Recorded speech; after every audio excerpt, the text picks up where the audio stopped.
It's tune day and we got a very noisy car going full on Mad Max down to Orem, Utah TurboLabs. You excited? I am. Let's go.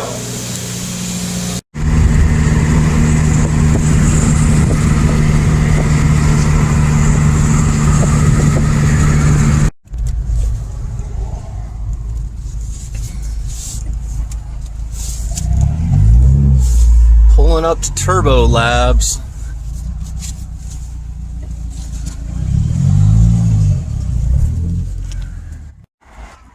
Got some cool stuff lurking around here.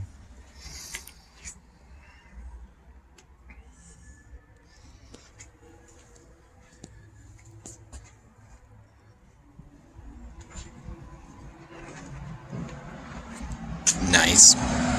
I'm just chilling in TurboLabs. Might edit some video while I'm waiting.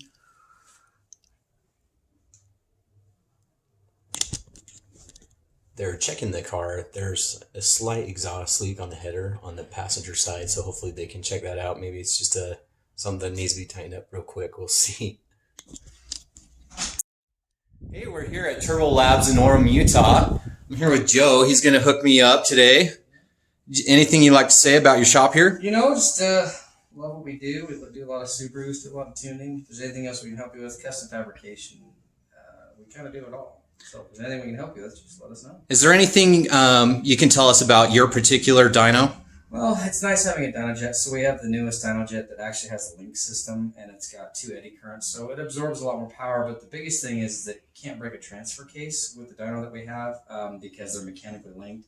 It's actually the only dyno that's certified for Audi and Porsche use. But anyhow, it's for those big high horsepower Evo guys and Subaru guys that have transfer case issues. It's definitely an upgrade. And it is all-wheel drive, so all of you all-wheel drive people out there will be taken care of here.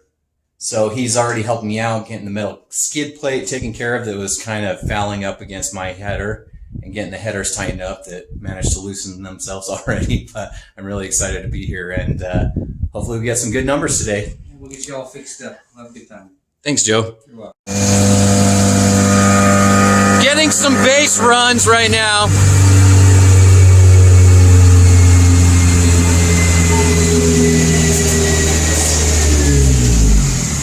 Let's look at the NSX while we're out here.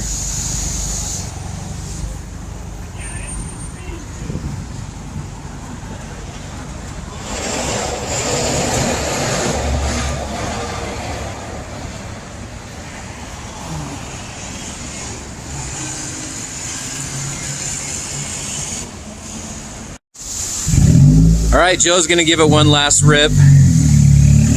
See if we can get about 290 to 300 wheel horsepower.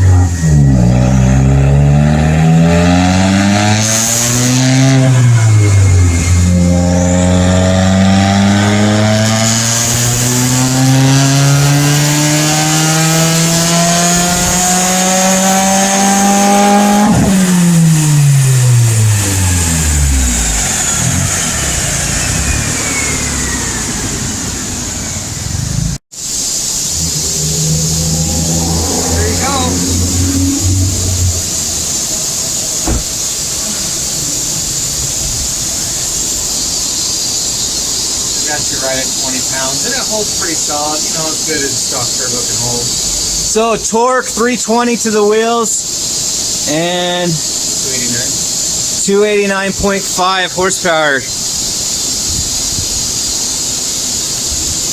Let's take a look at the graph. In the blue, we have the initial run before we started tuning. And where did we start out with? Torque, 264 wheel torque. 245 wheel horsepower. In the red, post-tuning, 320, almost 321 foot-pounds of torque to the wheels. So that's like 56 torques gain there. Then for horsepower, we got about 45 gain, 289.5 extra horsepower. Now, if we wanted to be really generous and calculate the horsepower and torque at the crank, give ourselves a 15% drive loss. That's about 333 horsepower and 368 foot-pounds of torque at the crank. Also, elevation, we're pretty high up where I'm at. 4,775 feet is not insignificant versus being at sea level using a elevation to horsepower calculator. At that elevation, you could also add an extra 41 horsepower versus where it would be at sea level. Nice. So throughout the day of the tune, we had a couple moments. We had a, oh shit moment. And then we had a, oh shit moment. Let me explain. So when I got there, they thought they heard a little bit of an exhaust leak. It wasn't too bad. We actually just, I held like a towel over the rear of the muffler. Then they went up front and they could hear a slight exhaust leak on that header. So it was a little bit loose. They just tightened up that header for me. No big deal. Tune went great. Well, on the way home, luckily I was pretty close to home. I heard a sound, lost power, engine died. I was able to pull off the main road. Looking underneath, it looked like one of the silicone elbows for the charge pipe had come off. I didn't have any tools or a jack on me right then, so I just kind of wiggled it back on as best I could and kind of limped it home. So it was still running like trash when I got home. I looked and I looked, checked the vacuum lines. They looked correct. What I did end up finding was that plastic piece, the turbo inlet assembly, was not the gasket that seals it to the turbo. I could see through where it connects to the flush piece of the turbo. So it was losing all of its air there and the car was just suffocating. I opted to get the Perrin turbo inlet. So it's on its way. So I'm still waiting for that thing. It's just a silicone hose that replaces that goes to the intake and takes in some of the vacuum lines and the boost controller, the boost control solenoid. So still waiting for that. If you saw my ETS intercooler video, I did have concern because the instructions for that required removing a bracket that helped secure that intake.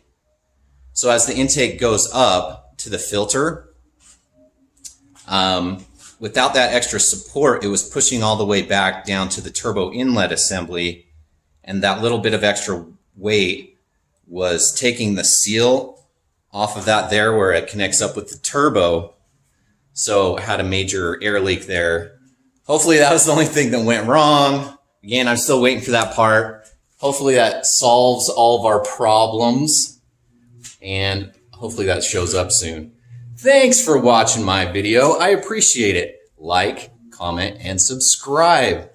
And I'm out.